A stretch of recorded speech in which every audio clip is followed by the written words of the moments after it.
Jadi,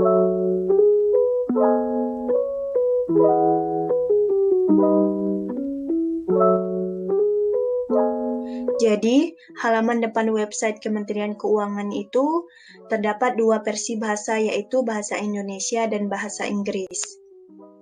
Berikut analisis fitur-fitur pada website Kemenq. Yang pertama itu profil Kemenq.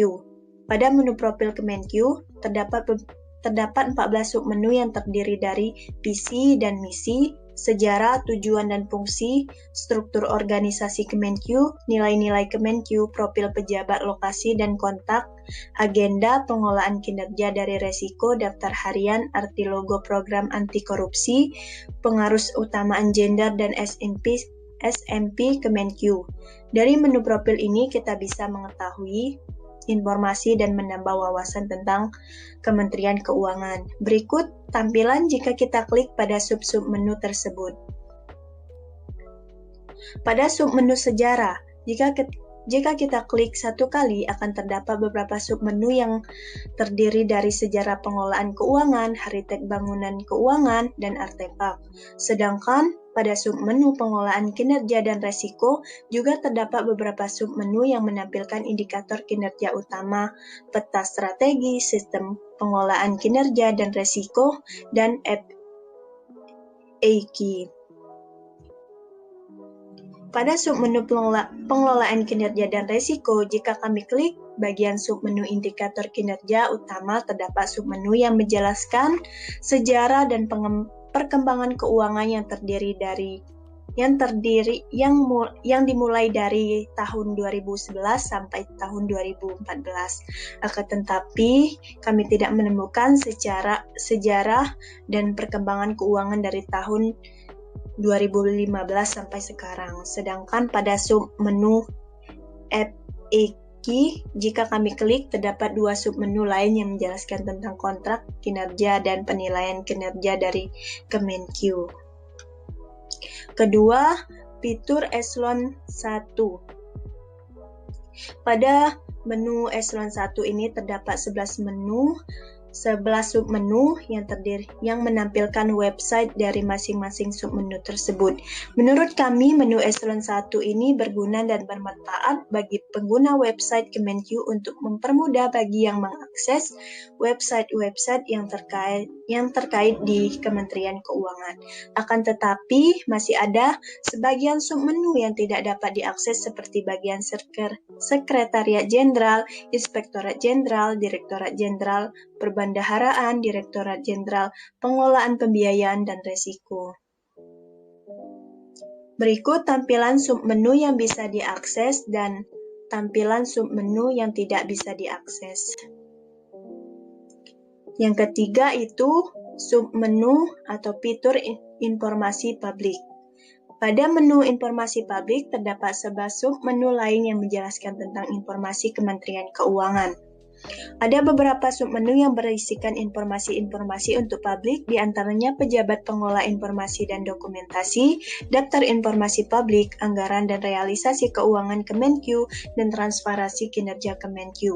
Pada submenu pejabat pengelolaan informasi dan dokumentasi, terdapat beberapa sosial media yang dimana sosial media tersebut digunakan untuk mendokumentasikan kegiatan-kegiatan dari Kementerian Keuangan agar masyarakat atau publik mengetahui informasi-informasi hal tersebut.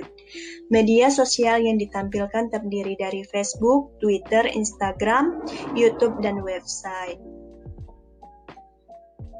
Berikut contoh dari informasi publik yang dipublis.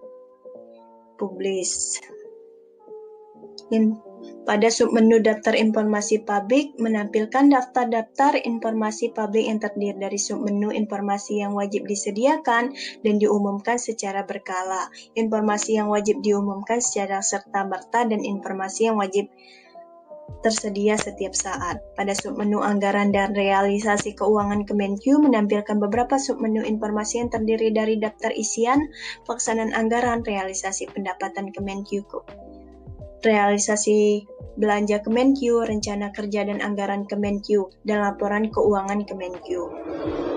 Pada submenu transparansi kinerja Kemenq yang menampilkan beberapa submenu informasi mengenai laporan-laporan tentang Kementerian Keuangan yang terdiri dari laporan barang pengguna kemitraan keuangan, laporan keunggulan Kemenq, rencana strategi Kemenq, laporan tahunan Kementerian Keuangan, dan laporan kinerja Kemenq.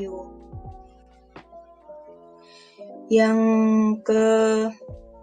berikut fitur publikasi. Pada submenu laporan di bawah ini, jika kita klik, akan menampilkan beberapa submenu baru yang terdiri dari laporan-laporan tahunan tentang Kementerian Keuangan Negara, di mana laporan tersebut bisa didownload oleh masyarakat atau pengguna website Kemenq tersebut. Laporan tersebut juga diupdate setiap tahunnya.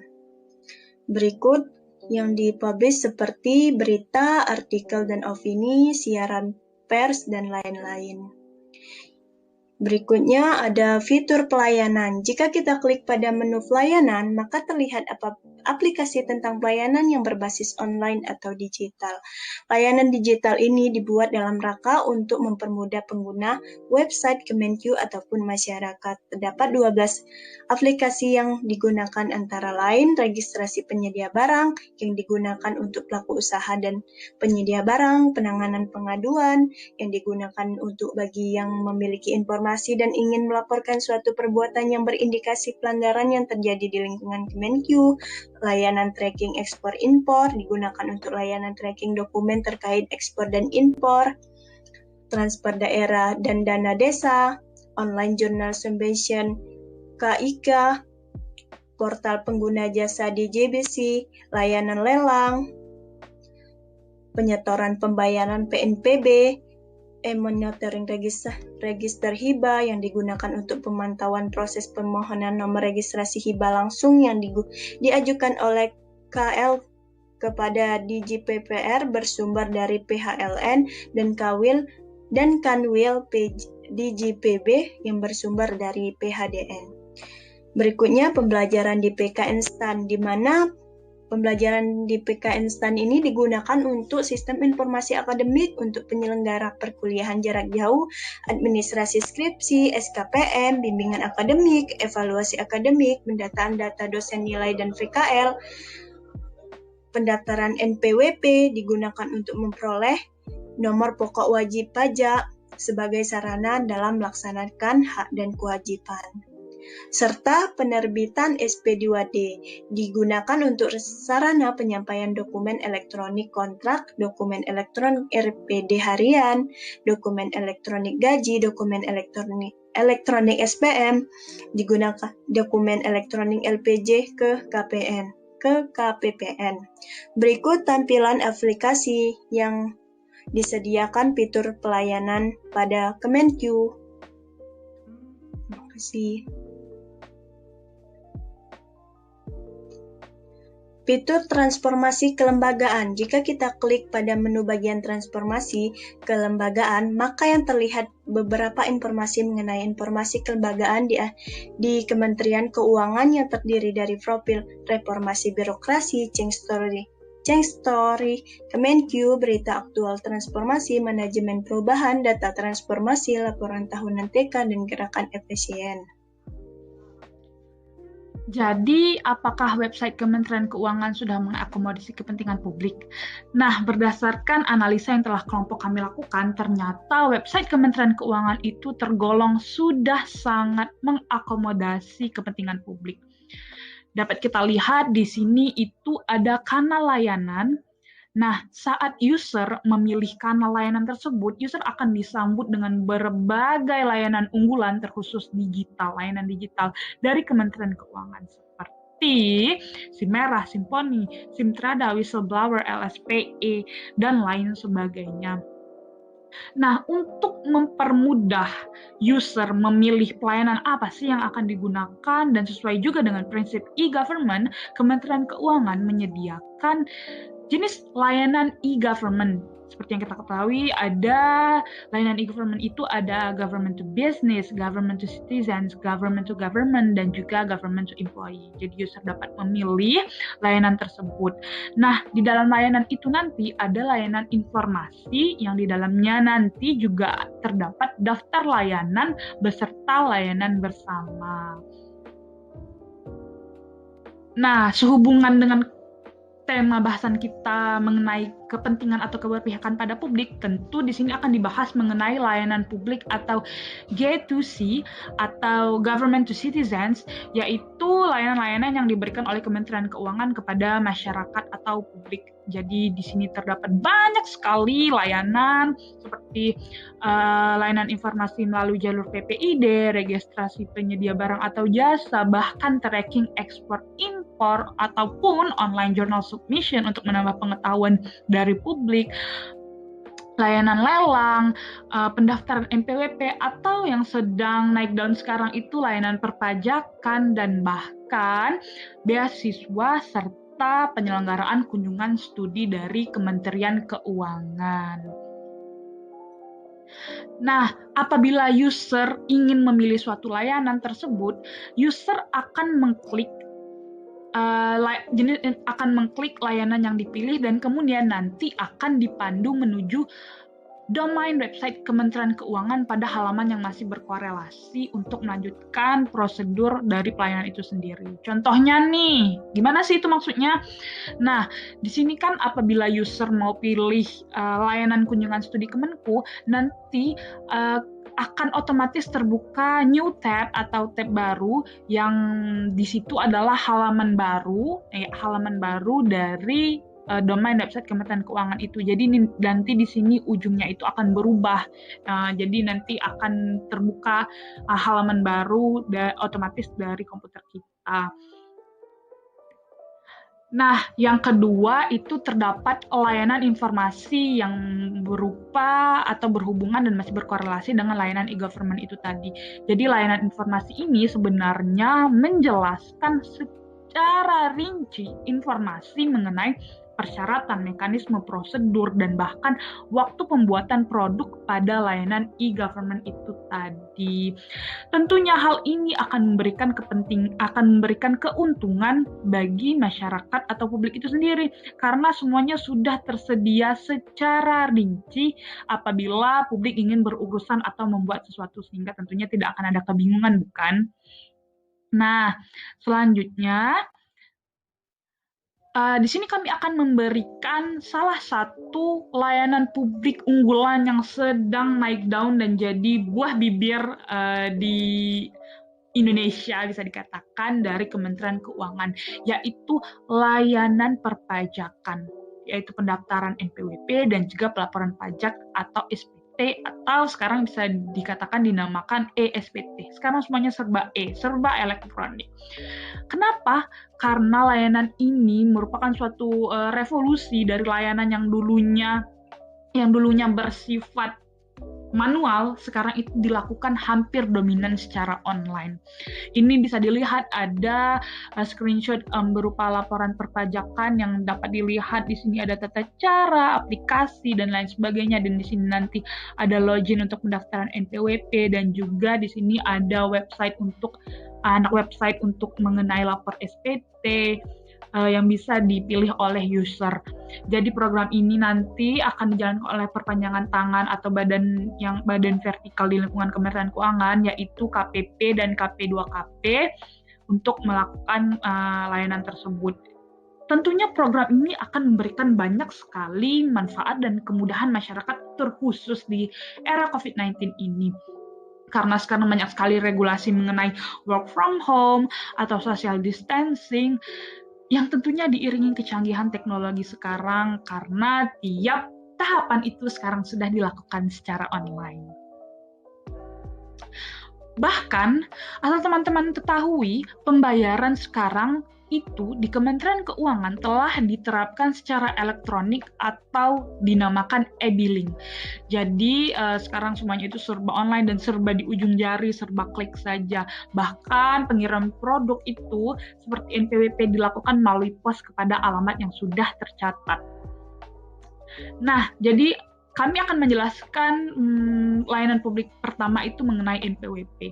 Jadi pendaftaran NPWP itu sekarang sudah sangat mudah sekali dan ini akan menghindari calo dan sangat memperhatikan kepentingan dari publik itu sendiri.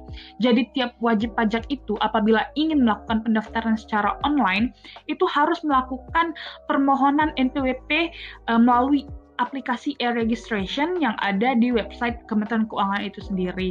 Nanti akan dipandu dan akhirnya terbuka halaman baru sama seperti penjelasan di awal tadi, dan kemudian akan diberi petunjuk mengenai registrasi dan juga persyaratan yang lebih lanjut. Nah, perlu diingat pemohon harus mengunggah dokumen-dokumen tadi itu paling lambat 14 hari setelah permohonan di aplikasi e-registration. Canggihnya sekarang tidak ada lagi waktu menunggu-nunggu dan birokrasi yang bertele-tele. Penerbitan NPWP tersebut hanya memakan 1 hari kerja. Setelah itu akan dikirimkan ke alamat pemohon terkait. Jadi pastikan alamatnya benar.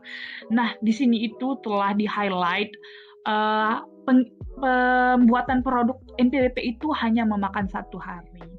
Teman-teman akan login di sini dulu, dan ini benar-benar sangat revolusioner, sangat merupakan inovasi yang sedang menjadi buah bibir di kalangan masyarakat. Nah, selanjutnya itu adalah pelaporan pajak. Jadi ESPT ini juga sedang naik daun sekali, sedang banyak sekali diperbincangkan karena sangat memudahkan masyarakat dan juga menjadi suatu tonggak perubahan baru karena menggunakan e-filing dan juga e-billing. Jadi lebih canggih lagi ini. Nah, e-filing itu sendiri itu merupakan suatu, simpelnya itu merupakan suatu kegiatan pengisian formulir itu secara online. Jadi nanti teman-teman itu kalau mau melaporkan pajak harus mendownload beberapa aplikasi nanti yang disediakan oleh Kementerian Keuangan melalui link atau tautannya, dan kemudian akan diunduh. Lalu kegiatan e-filing ini akan menyebabkan suatu kemudahan dan juga efisiensi karena tersedia formulir elektronik di layanan pajak online yang akan memandu para pengguna layanan. Nah, layanan pajak online ini juga dapat diakses kapanpun dan dimanapun sehingga penyampaian SPT tersebut dapat dilakukan selama 24 jam. Jadi, e-filing juga menyebabkan tidak ada lagi dokumen fisik berupa kertas atau yang bisa dikatakan masih tradisional atau manual karena dokumen tersebut akan dikirim dalam bentuk elektronik. Ini merupakan salah satu inovasi yang sangat bagus dan sangat besar. Nah, setelah itu, karena setelah mengisi dan mengurusi persyaratan dan juga melalui e-filing, user akan diarahkan kepada pembayaran melalui e-billing atau sistem pembayaran elektronik atau billing system yang berbasis modul penerimaan negara generasi 2 MPN G2 yang berguna untuk memfasilitasi wajib pajak agar mampu membayarkan pajaknya itu yang pertama lebih mudah, yang kedua lebih cepat, dan juga yang ketiga lebih akurat. Kenapa sih lebih cepat? Karena sekarang pembayaran pajak itu nggak perlu lagi nggak perlu lagi harus antri di teller atau di calo bahkan dan lain sebagainya, dan bahkan tidak perlu membawa lembaran surat setoran pajak SSP ke bank atau kantor pos terdekat. Cukup tunjukkan kode billing itu tadi untuk melakukan transaksi pembayaran baik itu ke ATM ataupun ke teller, dan ini juga bisa dilakukan di internet banking. Tentu lebih cepat bukan, karena sangat efisien, bisa dilakukan di mana saja dan kapan saja. Nah, kenapa lebih tepat? Karena pemberian kode itu tadi itu akan meminimalisir kesalahan dari kantor pos dan juga uh, uh, dan juga akan mengurangi kesalahan pada mode-mode manual karena semuanya itu dilakukan serba online terkhusus untuk pembayarannya. Nah, yang terakhir itu lebih akurat karena semuanya menggunakan sistem online, tentu akan meminimalisir human error yang tentunya akan terjadi apabila dilakukan secara manual. Tentu nominal akan sesuai juga dengan transaksi yang memang dibutuhkan karena tidak akan ada calo dan lain sebagainya. Kesalahan input data itu akan bisa diminimalisir dan sehingga hasilnya itu akan lebih akurat. Nah, pada link atau tautan ini itu tersedia infografis mengenai e-filing dan juga e-billing. Jadi di sini ada tata cara mengenai pelaporan SPT itu yang dapat dipahami oleh publik. Nah, jadi apabila publik kurang mengerti, dapat melihat dari rangkuman atau summary persyaratan mengenai pelaporan pajak secara elektronik itu sendiri. Nah, selanjutnya ada layanan bersama yang juga masih berhubungan dengan layanan e-government, itu tadi terkhusus mengenai government to government atau G2G. Jadi layanan ini kenapa dominan kepada G2G? Karena layanan ini dominan digunakan khusus untuk pengguna jasa keuangan negara, terkhusus instansi di lingkungan Kemenku secara vertikal. Jadi baik itu bawahan Kemenku itu menggunakan layanan ini. Layanan ini itu banyak sekali meliputi rekonsiliasi terpadu, informasi terpadu, registrasi hibah langsung dalam negeri daerah dan hubungan investor daerah, bahkan layanan pengadaan secara elektronik atau PSE di daerah. Jadi kalau daerah itu ingin melakukan pelayanan seperti dana hibah, investasi, dan lain sebagainya, maka dapat dilihat dari layanan bersama yang ada di Kemenku ini. Selanjutnya itu ada layanan lain yaitu sosial media. Seperti yang kita ketahui, publik itu sekarang sudah sangat bisa dikatakan sudah sangat identik dengan media sosial. Jadi tentunya Kementerian Keuangan ingin menjalin interaksi lebih lanjut kepada masyarakat. Maka dari itu dibuatlah media sosial seperti Facebook, Twitter, Instagram, dan juga YouTube. Nah, melalui media sosial ini, Kementerian Keuangan itu berusaha untuk memberikan informasi dan edukasi mengenai program dan kebijakan serta regulasi kepada publik agar dapat diketahui secara luas dan juga dipahami. Dan terlebih juga didukung oleh masyarakat. Nah, pada website tersebut dapat diklik di bawah sekali itu ada logo Facebook, Twitter, Instagram, dan juga YouTube. Dan kemudian akan muncul akun media sosial dari Kementerian Keuangan yang dapat dilihat dan di-follow atau juga di-subscribe oleh user itu sendiri. Baiklah, saya akan menjelaskan mengenai tahap pengembangan website Kemenko RI. Jadi, pada website Kementerian Keuangan Republik Indonesia ini telah termasuk dalam tahap full integration, yang dikarenakan dalam pelayanannya sudah dapat dilakukan secara online dan memiliki banyak inovasi.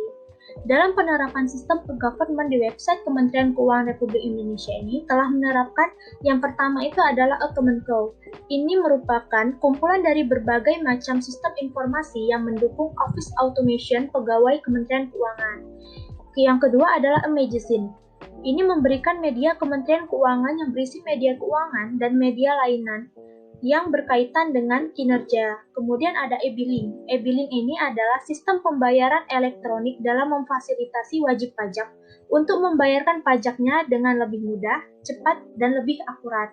Kemudian ada e-filing. E-filing ini menjadi suatu cara penyampaian surat pemberitahuan atau SPT tahunan pajak penghasilan atau PPh secara elektronik yang dilakukan secara online dan real time melalui internet pada website Direktorat Jenderal Pajak atau DJP online. Kemudian ada e-SPT. Ini adalah aplikasi elektronik surat pemberitahuan atau SPT yang digunakan untuk wajib pajak dengan memberikan kemudahan dalam menyampaikan surat pemberitahuan atau SPT. Kemudian ada e-NPWP. Ini adalah aplikasi pendaftaran nomor pokok wajib pajak atau NPWP secara massal bagi pegawai Kementerian Keuangan. Kemudian ada e-learning pusat LPSE. Ini adalah sebuah aplikasi pelatihan secara elektronik yang bertujuan meningkatkan kualitas pelatihan dan edukasi publik bagi para stakeholders yang terkait dengan menjangkau seluruh peserta pelatihan tanpa batas. Kemudian ada e-learning BIMTEK Keuangan Daerah. Jadi dalam hal ini, sistem kegiatan ini merupakan bimbingan teknis bagi pengelolaan keuangan daerah yang dilakukan secara online dalam rangka mewujudkan misi Kementerian Keuangan Republik Indonesia dalam meningkatkan kualitas pengelolaan keuangan daerah. Kemudian ada auction.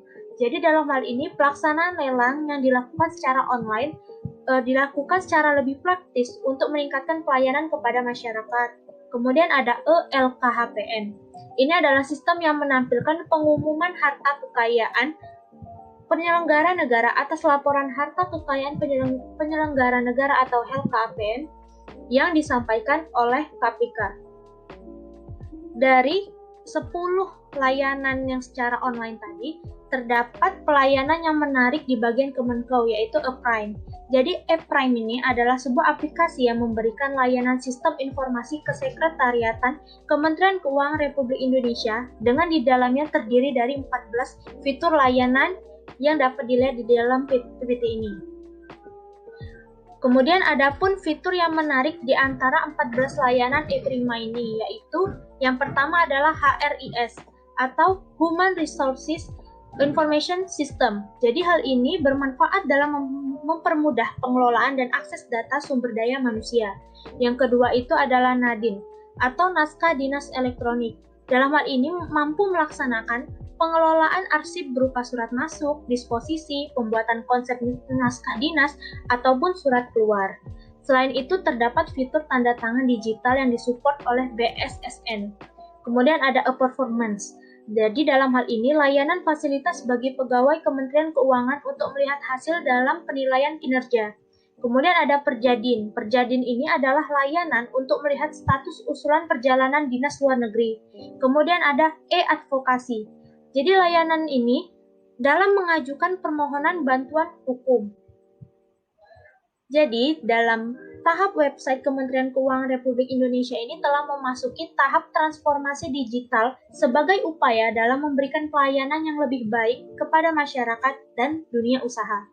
Fase transformasi digital di Kementerian Keuangan Republik Indonesia memasuki fase kelima sebagai tahapan krusial untuk membentuk organisasi yang modern dan agile dalam menghadapi disrupsi digital serta tantangan revolusi industri 4.0. Sebelum memasuki fitur-fitur khusus yang dimiliki website Kementerian Keuangan, sebelumnya sudah ada fitur yang tersedia pada halaman depan website. Dan seperti pada tampilan ini, yaitu halaman depan website yang diakses melalui desktop atau PC. Nah, nanti fitur-fitur ini akan terhubung langsung dengan website yang bersangkutan, yang nantinya akan menjadi akses mudah bagi masyarakat untuk memperoleh informasi terkait. Nah, sedangkan ini merupakan tampilan depan website yang diakses melalui smartphone. Nah, di sini ada beberapa fitur yang berbeda dengan yang di desktop sebelumnya, yaitu pada kurs pajak, scan barcode, dan opini Kementerian Keuangan. Fitur-fitur khusus yang dimiliki Kementerian Keuangan yaitu 1. Kajian ekonomi dan keuangan. Nah, fitur ini dapat diakses melalui menu publikasi. yang mana menyediakan majalah ilmiah terakreditasi LIPI yang diterbitkan Badan Kebijakan Fiskal Kementerian Keuangan. Jadi saat Anda mengakses halaman ini, maka akan disediakan berbagai karya tulis ilmiah berupa hasil penelitian baik terapan maupun teoritis dari semua bidang ekonomi dan keuangan. Selanjutnya ada infografik, di mana fitur ini menyajikan informasi yang menarik seperti adanya elemen visual, grafik, gambar, ilustrasi, atau tipografi yang bertujuan untuk menyederhanakan informasi agar lebih mudah dipahami oleh masyarakat. Selanjutnya ada visual Kemenke, yang mana media informasi seputar keuangan negara yang sudah ada pada tahun 2018. Selanjutnya ini ada media keuangan, yang di dalam media keuangan ini ada e-magazine dan buletin kerja. Data yang disediakan media keuangan ini juga sudah ada pada tahun 2018 dan data yang dipublikasi selalu update setiap 1 bulan sekali. Selanjutnya ada portal data APBN. Fitur ini disediakan Kemenke untuk menunjukkan keterbukaan dan transparansi terkait anggaran di berbagai sektor, baik anggaran pendidikan, anggaran kesehatan, maupun anggaran di sektor lainnya. Nah, dalam portal data APBN ini, data yang disediakan itu sudah update hingga tahun 2020. Selanjutnya ada perpustakaan Kementerian Keuangan. Fitur ini bisa diakses melalui desktop pada halaman depan, yang mana sudah menyediakan buku, majalah, berita, dan e-jurnal. Pada website ini sudah mengoleksi 40 judul jurnal serta 289 koleksi buku. Di fitur ini juga nanti akan diberi informasi terkait aplikasi-aplikasi yang terkait seperti e-perpus, e-magazine, e-newspaper, serta ada e-research untuk mendapatkan lebih banyak referensi yang ingin dibaca. Selanjutnya ada whistleblowing system, di mana fitur ini untuk masyarakat melaporkan perbuatan pelanggaran yang terjadi di lingkungan Kementerian Keuangan. Nah, di sini ada Hypedia juga, fitur khusus sebagai layanan manajemen pengetahuan berbasis web. Jadi pada halaman ini nanti akan disediakan pencarian informasi atau semacam frequently asked question sebagai sarana layanan informasi masyarakat jika tidak ada informasi yang disediakan di Google atau susah mendapatkan informasi dari media lain. Lalu ada simulasi APBN. Nah, fitur ini merupakan fitur game untuk menyusun APBN, di mana nanti kita akan mengetahui banyak hal terkait aturan pembuatan APBN dan hal-hal penting yang lainnya yang harus diperhatikan dalam penyusunan APBN. Misalnya fungsi APBN, sektor pengalokasian dana belanja, sumber pendapatan negara, apa yang harus diprioritaskan, batasan yang harus dipenuhi, dan sebagainya. Nah, dalam permainan ini nanti diberikan kebebasan menentukan besaran nilai di masing-masing sektor. Setelah itu akan muncul pemberitahuan apakah dana yang dialokasikan lebih besar atau lebih kecil dari APBN tahun terakhir. Di akhir permainan nanti akan muncul penilaian terhadap APBN yang kita rancang. Lalu selanjutnya ada alokasi pajakmu. Nah, alokasi pajakmu ini sama seperti simulasi APBN yang bisa diakses melalui menu publikasi pada submenu interaktif. Jadi, fitur ini menyajikan form untuk mengetahui kemana alokasi pajak yang dibayarkan dengan memasukkan jumlah pajak yang dibayarkan oleh masyarakat. Setelah itu ada kurs pajak. Kurs pajak ini disediakan Kemenke untuk informasi terkait kurs dari 25 negara yang telah terdata dan dipublikasikan sesuai dengan keputusan Kementerian Keuangan yang berlaku. Jadi jika keputusan Menteri sudah tidak berlaku atau kadaluarsa, maka akan dibuat keputusan baru. Selanjutnya ada online monitoring SPAN. Fitur ini disediakan untuk memantau transaksi dalam sistem pembendaharaan dan anggaran negara. Jadi OMSPAN ini dibuat dalam rangka memberikan layanan informasi yang cepat, akurat, terinci, dan terintegrasi mengenai implementasi SPAN. Nah, selanjutnya ada cek keaslian surat melalui QR code. Jadi fitur ini dapat diakses melalui e-Kemenke untuk mengecek keaslian surat. Jadi tinggal menunjukkan QR code, nanti akan tersedia apakah surat yang kita scan itu asli atau tidak. Nah, dalam penyajian informasi ini nanti akan dikasih panduan bagaimana tata caranya kita untuk men-scan QR code. Nah, selanjutnya ada ILHKPN atau laporan harta kekayaan penyelenggara negara di Kementerian Kemenke. Jadi fitur ini diakses melalui menu e-announcement sebagai sistem pelaporan harta kekayaan untuk meningkatkan efektivitas dan efisiensi pelaporan harta bagi wajib lapor dan pemangku kepentingan. Jadi fitur ini sebagai langkah yang ditempuh dalam melakukan pengawalan sejak dini bagi pemeriksaan harta kekayaan dan penindakan bagi yang terindikasi melakukan korupsi.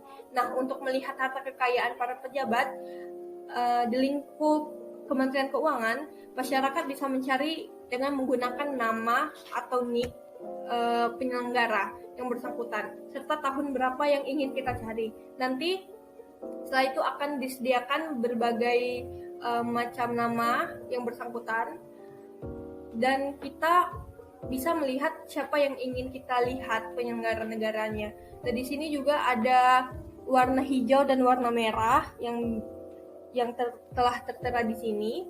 Nah, yang warna merah itu adalah untuk melaporkan apabila penyelenggara itu melakukan pelanggaran yang telah dia langgar.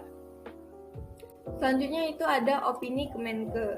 Nah, opini Kemenke ini sebagai fasilitas seluruh pegawai di lingkungan Kementerian Keuangan untuk dapat berkontribusi melalui artikel atau opini terkait topik-topik tertentu yang sedang berkembang saat ini. Lalu adapun kelebihan dan kekurangan dari website Kemenkeu ini. Kelebihan yang pertama, website Kemenkeu telah mengakomodir kepentingan publik, terbukti dengan banyaknya kanal dan fasilitas yang dapat dipilih oleh masyarakat untuk mengetahui jenis layanan publik, seperti layanan pajak, tracking barang ekspor dan impor, serta lain-lain. Kemudian ada kekurangan yang pertama, pada website Kementerian Keuangan terdapat beberapa submenu yang tidak bisa diakses, terutama pada menu Eselon 1, di antaranya adalah Sekretariat Jenderal, Inspektorat Jenderal, Direktorat Jenderal Pendaharaan, Direktorat Jenderal Pengelolaan Pembiayaan dan Risiko. Kemudian ada kelebihan yang kedua, yaitu informasi mengenai layanan publik sudah lengkap, terbukti dengan lengkapnya persyaratan, prosedur atau alur, bahkan durasi waktu pembuatan.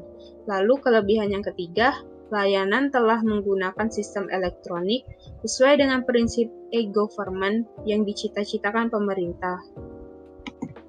Lalu adapun kelebihan yang keempat, pada menu pelayanan terdapat beberapa aplikasi layanan yang berbasis digital atau online, di mana pelayanan tersebut sangat mempermudah masyarakat dalam memperoleh layanan yang cepat dan baik. Contohnya di e-Kemenkeu telah terdapat pengecekan keaslian surat dengan scan QR code. Serta ada kekurangan yang kedua, yaitu data tidak update pada siaran pers di website Kementerian versi Bahasa Inggris.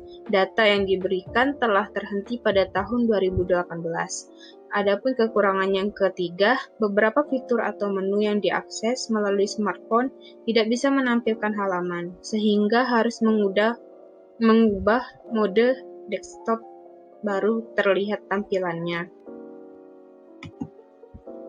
Lalu kelebihan yang kelima ialah pada publikasi di bagian interaktif telah terdapat simulasi APBN untuk membantu masyarakat dalam merancang APBN-nya sendiri dan dapat melatih masyarakat dalam perancangan APBN tersebut. Yang keenam, terdapat alokasi layaknya pada interaktif mengenai gambaran penggunaan yang pajak yang akan dibayarkan oleh masyarakat, sehingga masyarakat mengetahui pengalokasian dana pajak yang akan diberikan kepada pemerintah pusat atau daerah untuk kegiatan apa saja. Lalu, Adapun kelebihan yang ketujuh, fitur-fitur pada website Kemenq tidak hanya bisa diakses melalui desktop, tetapi juga bisa diakses melalui smartphone dan bisa di-download lewat aplikasi Play Store atau iOS. Lalu adapun kelebihan yang terakhir, yaitu ketersediaan informasi melalui media sosial seperti Facebook, Twitter, Instagram, dan YouTube yang selalu update. Terima kasih.